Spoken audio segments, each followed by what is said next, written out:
Good morning, everybody. My name is Jairo Augusto Murcia Archila. Uh, for about 16, 17 years, I've been called Yaroka. It's an indigenous word that means thunder in the language of the Murwi.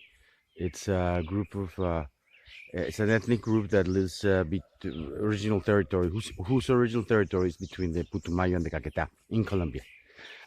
This is a message to, I've been a member of this group since 2008, beginning of 2009, when I came out of the Amazon of about 5 years and 7 months, of out of which 4.5 years were living with indigenous people, various indigenous groups, Murwi, Okaina, Bora, also Tikuna and Kokama on the river, on the Amazon River. And I've spent the last 7 years in Guaviare. Guaviare is a state in Colombia. Colombia has 32 states. We call them departamentos. And essentially, this is a call or an invitation to the people in this group, because one of the things that I've been observing is that there's a lot of desire to help the Amazon, but there's very little understanding of what's really going on. Sorry about Kentucky. He's our local gallo there. Um, eh, anyway, so just to make this very brief, I worked with the past 7 years. I've been working in Guaviare with coca farmers and Kentucky, please, buddy.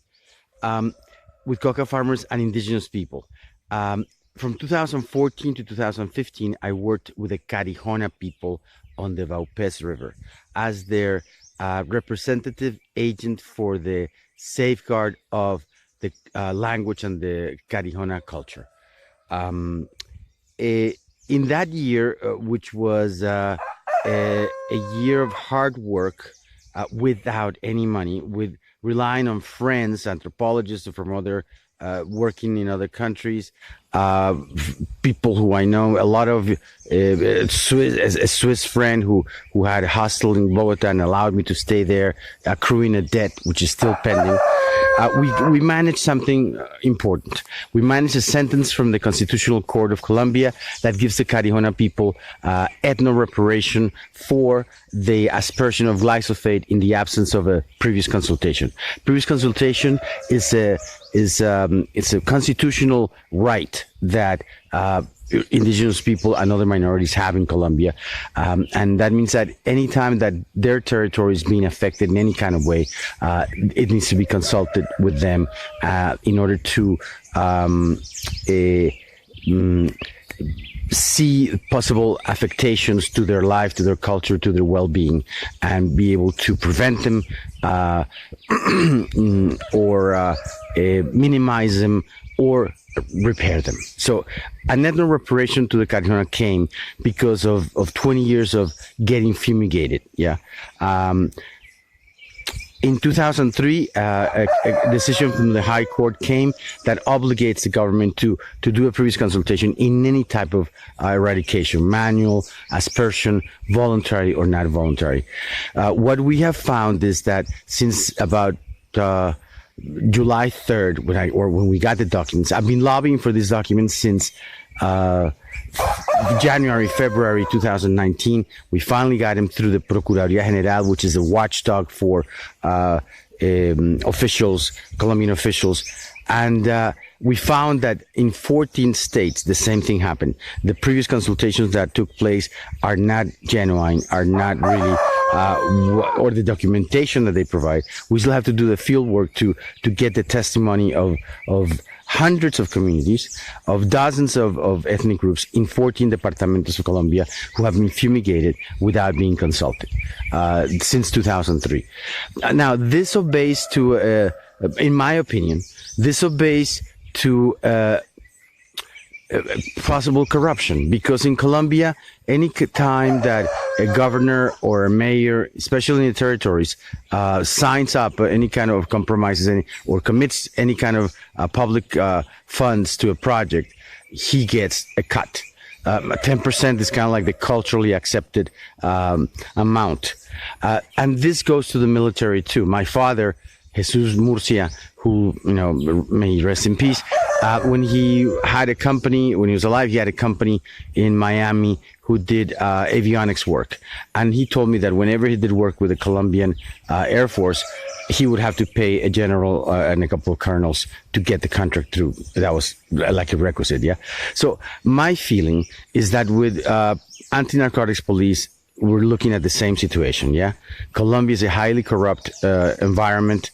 And if they calculate that it costs between 2 to 72 million pesos to fumigate a hectare of potential coca fields, which many times they don't even fumigate coca fields, they fumigate food. And that's, in our argument where I got the sentence, we relied on Oxford University study that shows that the aspersion of glyphosate works against coca, not because of the poison on the plant, but because it poisons people's food, and they have to move, and creating all sorts of social problems. The kids stop going to school. There's a high dropout rate in these areas, and that's one of the main reasons. So the bottom line, there's complex problems. I'm not going to get into all of, not even hardly any of them, because it's a long conversation. But I do invite all of, or a few of you, who want to know more about what's really going on here, who want to support, because right now my foundation in Guaviare hasn't had a contract for 3 years. I fear for my life, not just because of the situation here with the aberration of having previous consultations that are not genuine, and kind of like just bulldozing over that right, which is an essential right to safeguard the existence, the cultural and physical existence of original groups in Colombia. Original groups are about 102 of them. We still have 64 languages, but things are not looking good unless we really take an active role in saving these cultures. In my opinion, it's a mission impossible, but it can be done. The invitation, just to make it sure not to overextend myself, is to contact me. You see my Facebook page. Only friends can see what I post recently. But I was getting into the situation. Yeah. Bottom line, hook up with me if you really want to know what's going on in the Amazon. If you want to support this humble servant's effort in protecting the forest of the Amazon in Colombia and the original indigenous peoples. We got the sentence. We have set a precedent for a big chunk of communities in Colombia, indigenous communities, to be able to be protected by this ethno reparation. Whoever's interested to know a little bit more about it, please call me, please, or contact me. The funny thing is that even though this particular, trench, or this particular fighting front, it's about justice, and it's getting me in danger. I feel like it's generating danger for me, is not really what I consider to be my most important contribution to the Amazon. The biggest problem here is the deforestation, and based to economic interests in Colombia, mainly cattle, Brazil too, and mono agricultural products like the palm oils, etc., etc. They're highly detrimental to the jungle. In Guaviare, there's still 85% natural forest cover. And just to get a little sense of what we're dealing with, Guaviare is bigger than Holland. The state of Guaviare in Colombia is bigger than the country of Holland in Europe, but it has scarcely about 100 to 120,000 people, and so it's difficult to really control the territory, protect the jungle in a physical way. It has to be done through its own populations, the youth, and this particular solution we called cadenas productivas comunitarias, communitarian productive chains. And this is something that can be done where we can engage the young people in these areas of in danger of deforestation or already being wiped out of their forest, to come on board, to be able to project their dream in life, their desire to contribute as a human being to society and to the country and to the world, which is there. These young people in these areas are very noble, very family oriented, and yet we're ignoring them. Right now in Colombia, we have a peace process. There's the eradication program gives a family 36 million pesos in a couple of years to shift their economy to a legal economy, take it away from a coca-based economy to a legal economy. But most of these projects in Guaviare, and probably most of Colombia too, are being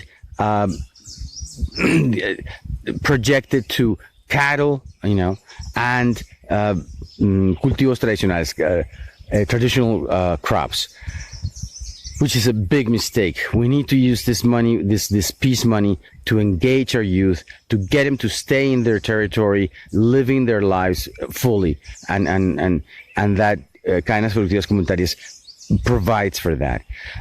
It's something that needs a little bit more explaining, but if you're interested in like real solutions for the problems of deforestation in Colombia and the rest of the Amazon, because all the countries that share the Amazon have similar problems in the protection of those jungles. Anyway, I hope this raises a little bit of curiosity. I hope you contact me, and I hope we can engage in some sort of proactive conversation to, get your desire to help the Amazon online and be able to, give us a push here to some of us who are fighting for this with the nails, and against odds that without some sort of like push from the people around the world, we're going to lose this battle. Anyway, I hope you're all well. Happy New 2020. Let's do some great stuff, okay? Be good, everybody. And Yolanda, thanks for having this group from my heart. Be good.